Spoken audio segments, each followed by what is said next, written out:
Hello there and welcome to Mindfulness Unleashed and the teaching masterclass, Mindfulness Teaching Masterclass. Over the next 3 sessions I'm going to touch on things like common mistakes we all make. I'm going to touch on the 3 pillars of excellent mindfulness teaching, cliches and platitudes, how not to use them, or know what you mean when you use them, and what are they? Stories and metaphors, inquiry, and we're going to touch on quite a bit. But for this session, I want to primarily touch on common mistakes that most teachers make.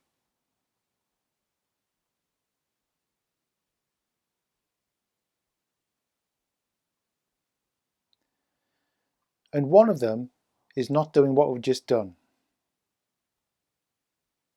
Pausing. We tend to rush through our material.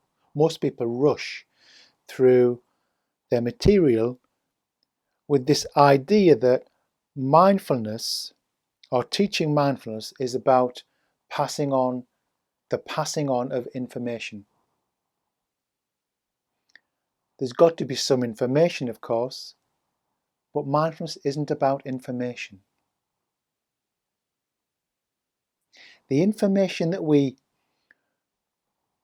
pass to our students needs to have an impact.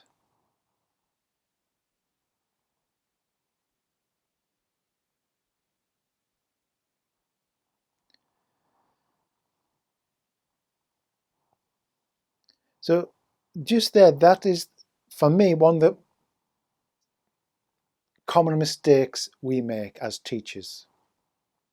It's like if you want to experience New York, if you want to know the taste of an apple, you can read the brochure about New York, but that's not New York. You can tell people about mindfulness, but that's not mindfulness. See, thoughts, ideas, words, they're just pointers. They're pointing to something. The word flowers,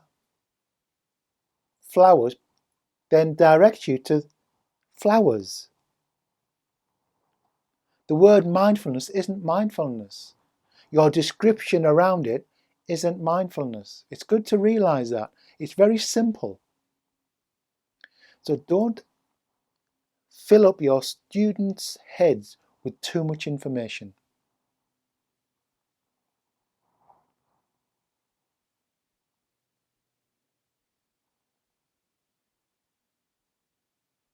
Don't do it. Don't do it to them, and don't do it to yourself. Make it easier on yourself.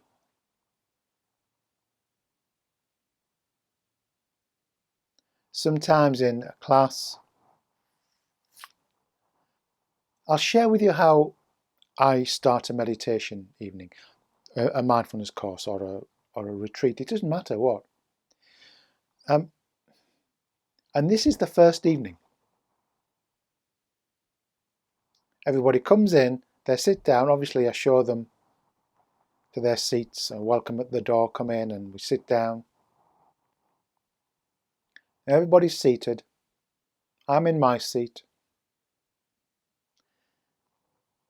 Then what do we do? Nothing.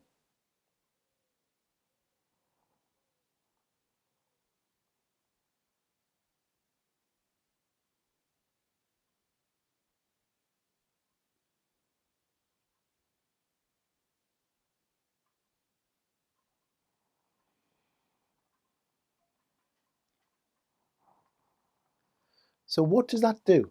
What did that do to you? When we had that pause,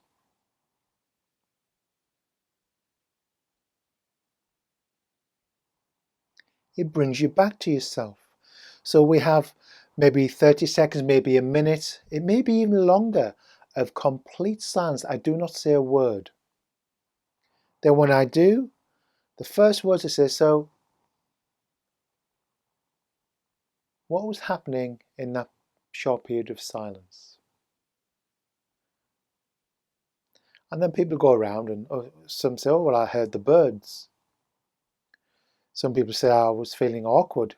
I found it awkward. I was waiting for you to say something. Someone else might say, well, I thought you might tell us what mindfulness is, or we have some introductions, or somebody else might say, oh, I just felt anxious. Someone else might say, I felt calm. So what I point out there is we've already started with an experience of mindfulness, and I've never even mentioned the word. We start off with an experience of it. Because, put simply, mindfulness is becoming aware of our experience and the world around us.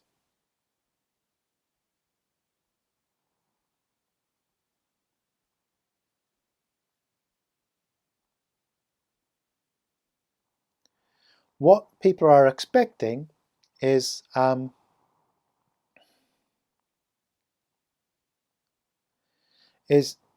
me to launch into a technical explanation of mindfulness. That's what they're expecting. Or to ask also any questions about mindfulness. Mindfulness is, so let's look at mindfulness. That's what they're expecting. And so you challenge their perception of what this is right from the offset, right from the first moment.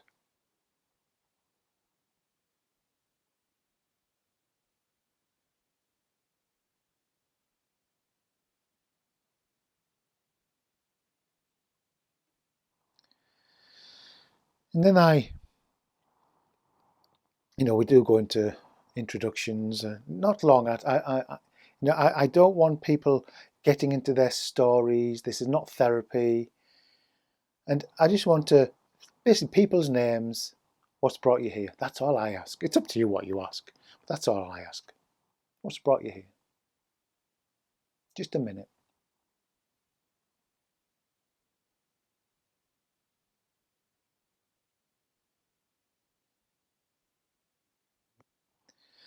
So one of the first, I think, the first and most common errors is that we rely too much on information. We fill our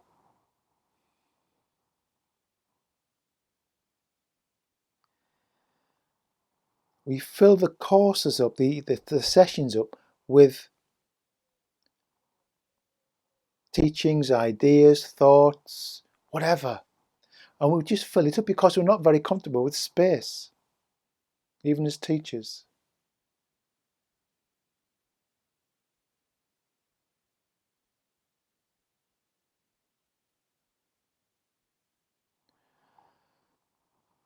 So I remember when I'm an ordained Buddhist, and I come from the Buddhist tradition. I teach. I don't particularly teach mindfulness in a religious way, but I have a good grounding in the Buddhist principles that are in the roots of mindfulness. But I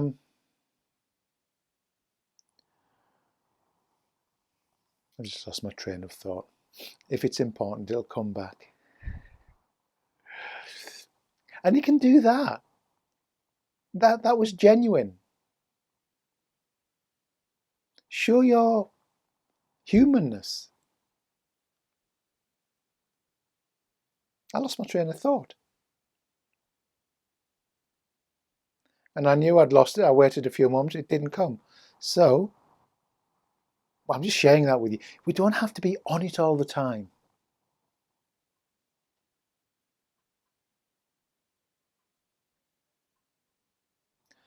So, it has come back. So, I went, after coming out of the Buddhist tradition, I wanted to see what this secular mindfulness was about. So I went on a course, it's about 10 years ago.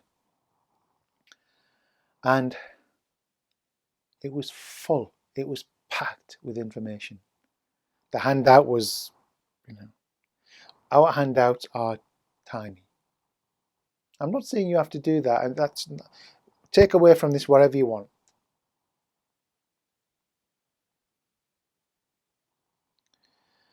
But I remember that we had a Saturday day retreat as part of the course, and I remember doing an exercise and getting up off the floor.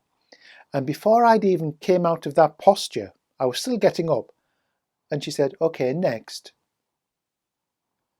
And I'm thinking, goodness me, can we just not at least get out of previous one before we go on to this? Can't we have a moment of just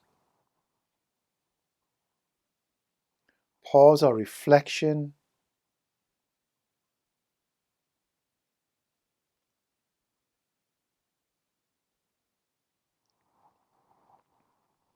So anyway, there's far too much crammed into the course. Teachings and exercises. There was no space.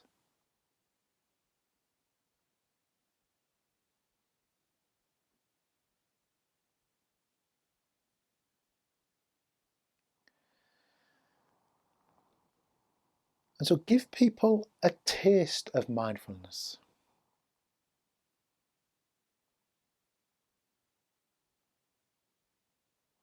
Rather than, lots of information, lots of facts, lots of research. It's got its place.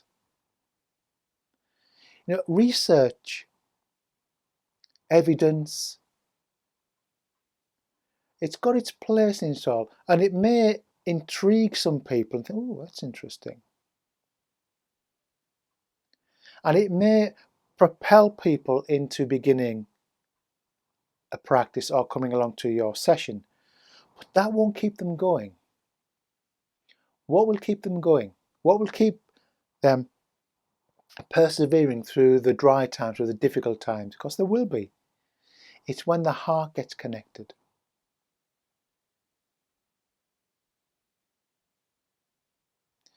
And the evidence that really matters is where?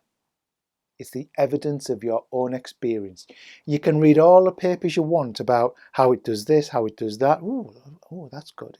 Oh, yeah. oh, I'll have a bit of that. But the evidence that matters is your own experience in your own life. That is the only thing that will keep you motivated to practice. So the evidence is here. It's my own experience. That's the evidence that matters. And this is the book I'm using for this course, this material. And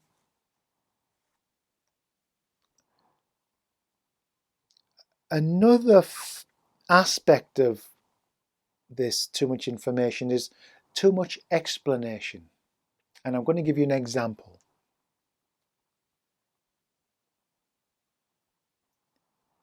I was doing a supervision with one of our trainees a while back. And she said the two people in her, she'd been explaining mindfulness at length. And she said two of her students said, I just don't get it. I just don't get mindfulness.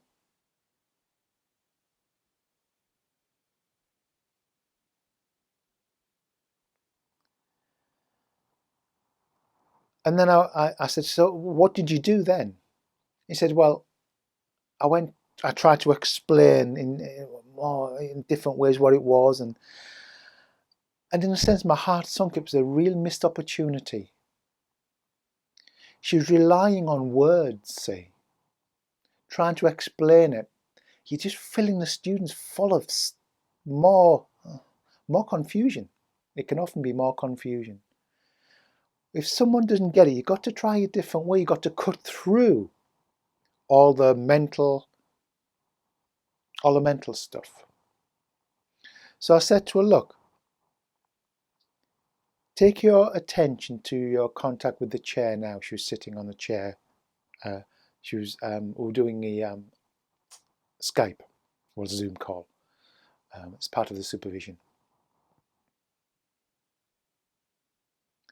She said, okay.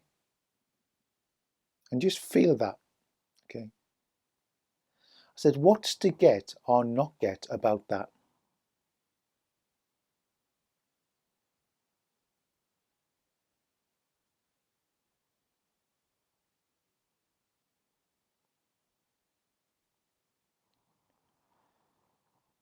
So you cut through the whole trying to well, mindfulness is well, it's sort of it's like just cut through. So instead of explaining around it, you give them a direct experience of it.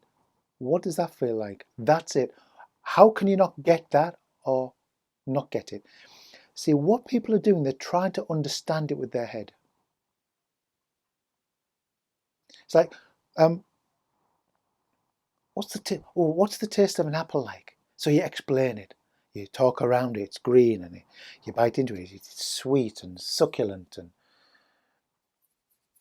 juicy and blah, blah, blah, blah, blah. Instead of talking about, just give them an apple and let them bite into it. That's it. Of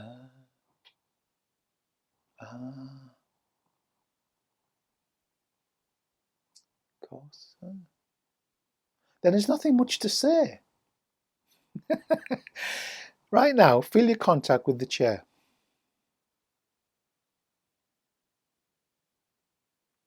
That's it. There's not much to say about it, is there? That's the simplicity and the beauty of mindfulness. Now, you say a bit more when things get a bit tough, when there's maybe sadness or anger and you're getting lost in lots of thoughts. You can, we have to meet that. But you start off with an experience of it. There's awareness of this sensation of sitting on a chair. Start off there, get them into an experience of it early on, very early. Don't start off with loads of words. That's what they're expecting. It's what they get everywhere. Everywhere's filling, particularly nowadays, everywhere's filling people with words, seminars. It's words, words, words, words, words, words, words.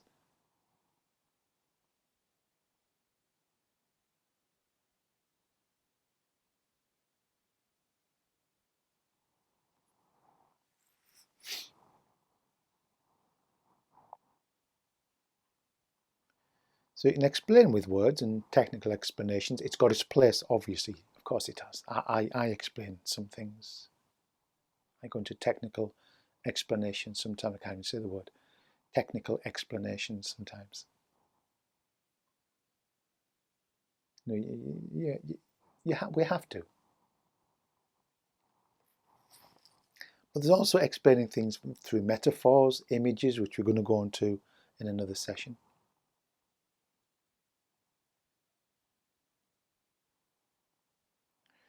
You only need a little. Our sessions that we run here, the sessions of like an 8-week course, they're only an hour and 30 minutes. They're not long. You don't need a long time. What we're doing is just giving people a taste of mindfulness, and leave them wanting more, not less.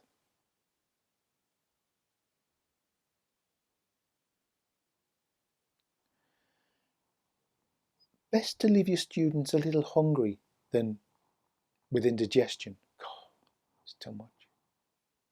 I'd rather them leave with even a few questions. Interesting. Well, I'm not sure about that.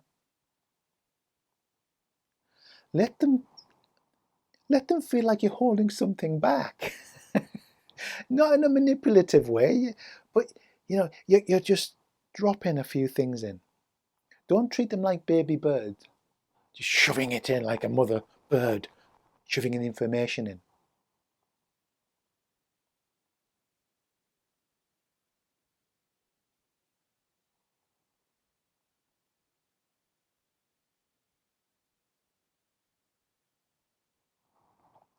So there's just something else I wanted to mention. I'm just going to have a look in the. Oh yes, no. So one of the errors we can fall into also is your students are going to find it difficult. They have this idea that mindfulness is somehow going to be easy. And you're going to get your students coming back week after week saying that they can't do it, they they try to brush their teeth and they're all over the place. They can't be mindful, and and as they're living their day, even when they're doing their sitting practice, they're just getting lost in the mind. There's a temptation as a teacher to just say, well, just try to be a bit more mindful. Just try a little harder, just a little harder. For me, that's a complete no-no. Don't do it.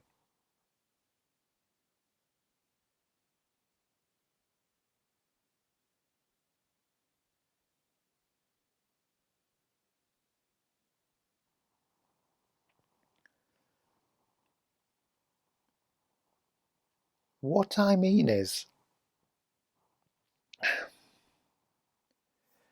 it's very easy to use, because our culture is built on, well, trying harder. Try harder.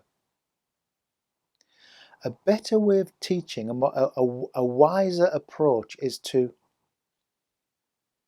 okay, let me put it another way. Right now, I want you to stop being aware, stop being mindful.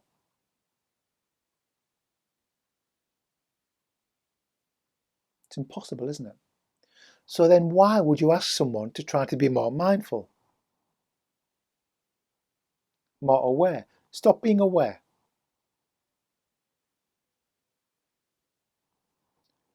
Turn the volume up on awareness. Now turn it down. It's impossible. Awareness, mindfulness is already here. It's part of being human.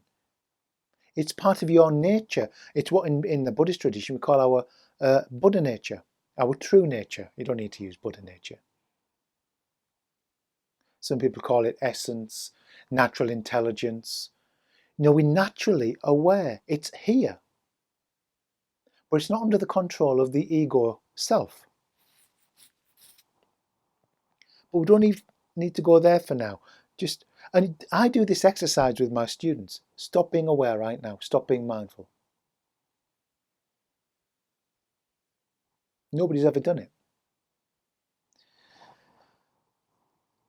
Mindfulness or awareness, in the way I'm using it, is complete and whole right now. It's not a thing like a book or a flower. It's not an object, but it's here. So instead of asking people to try harder, just try a little harder. Just be more mindful. When I hear that, oh, missed opportunity. It's a wrong view. It's what we call in the mindfulness tradition a wrong view. It's unhelpful to people. It gives them the wrong understanding. We want to give our students the right understanding. So, what we can ask our students to do is notice what takes you away, or what takes them away from being mindful and aware.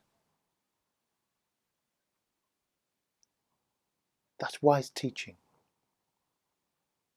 So, I'm brushing my teeth and I realise that I've been lost in thought. Oh, thinking.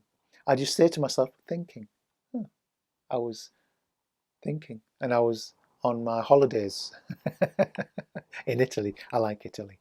And I was on my holidays in Italy. Or I was arguing with the boss. Well, I don't have a boss, but whatever.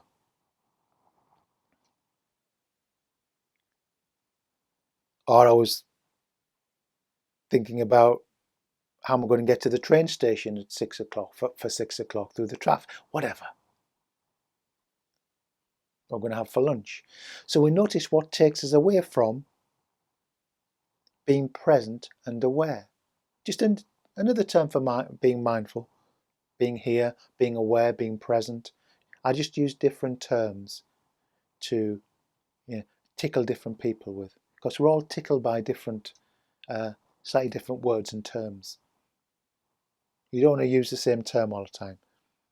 The word mindful is far overused.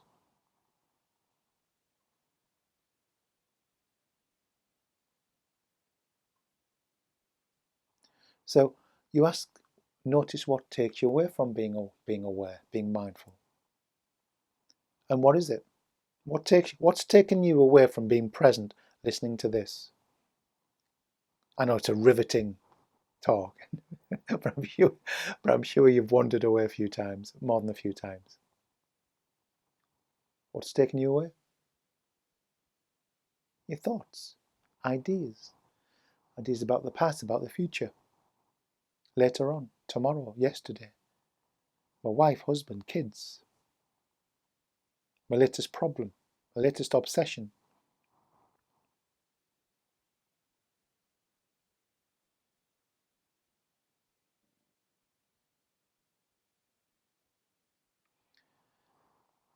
So these three areas, don't give too much information. I can't tell you how much to give, guys. I can't. Yeah, but start to bring in pauses, and pauses and silence is going to be a part of one of the sessions. I'm going to touch on pauses and silence.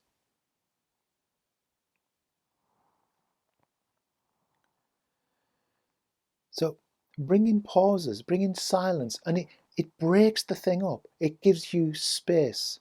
I haven't got it here, but I normally early on the program, I set the tone for the course. I have a vinyl album as a prop. Maybe I'll bring it next time and show you what I do. You use anything from here you want, guys. Okay, whatever you find useful.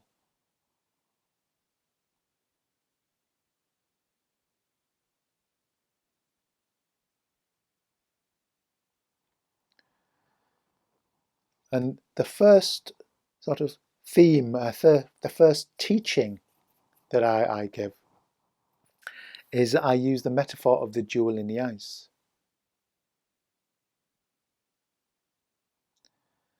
So imagine there's a large block of ice, and in right the center of this block of ice is a beautiful, glittering, shining jewel.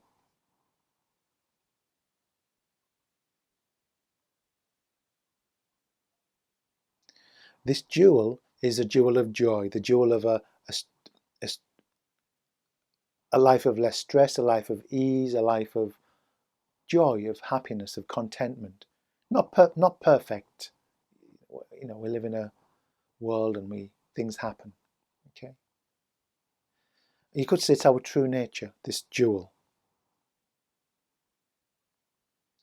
And we know it's there, but we don't have access to it. It's at the center of this block of ice. Now, how do you, if the jewel represents a jewel of a life of ease, the ice obviously represents a barrier. And in a nutshell, it represents our fixed and rigid held beliefs. How many times have you noticed that you'd rather be right than happy? It's just a simple example. We have rigid held beliefs about how other people should be. If they're not like I think they should be, I know they should be, I'm not going to be happy. I'm going to bump up. See, these blocks of ice have got little arms and legs as well. And so we run around, blocks of ice, bumping into each other, hoping somebody else will shatter before we do. And we freeze because we are all afraid. All of us. And so how do we get to this jewel? You melt the ice. You put the block of ice in the sun, and the sun melts it, and it transforms it. It transforms the ice. It transforms the ice into its original nature, which is water. So from a cold block of ice, it becomes the block of ice becomes mushy. And ultimately, as the process continues, you have a nice puddle of water. And at that point, I say how is that to become mushy and eventually a puddle? How is that for a vision of the future? And people are like scratching their heads. Well, I thought we were like getting enlightened or work with anxiety, and yeah. So again, you're sort of, but how do we melt the ice? We melt the ice through awareness or mindfulness. It's like the sun. It melts and dissolves what it comes into contact with. And over the period of the course, we are showing people how to observe themselves, how to experience themselves, how to melt the ice. So always coming back to this first metaphor. And sometimes it's cloudy, so the ice doesn't melt so very easily. We go through difficult periods. It's also beautiful. I think it's a beauty, something of beauty early on, something that attracts people.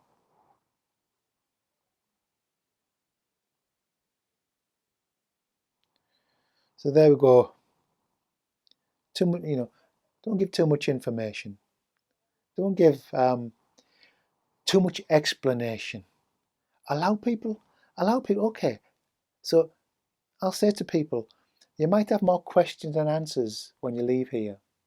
That's okay. We've got plenty of time. Just leave the question. Bring it with you next week. Put it on the shelf, bring it with you next week. And you know what? You probably can't find it. If you think it might be doubts coming during the week, well, it's okay. We show people how to work with doubt. Everything has two components. There are thoughts and there's bodily sensations. But I think that'll do for today. Don't give too much information. Don't over-explain or explaining differently. Find new ways of getting beyond the mental armory, the intellectual, because that's what people do. They intellectualize it. It becomes an intellectual pursuit. And keep it simple. Forget the language of trying to be more mindful. Yeah. Or what takes you away from being mindful? Because that's what really happens. That is actually our experience. All we're doing is this is your experience. Have a look at it. It's impossible to be more mindful. As we've seen, be more mindful.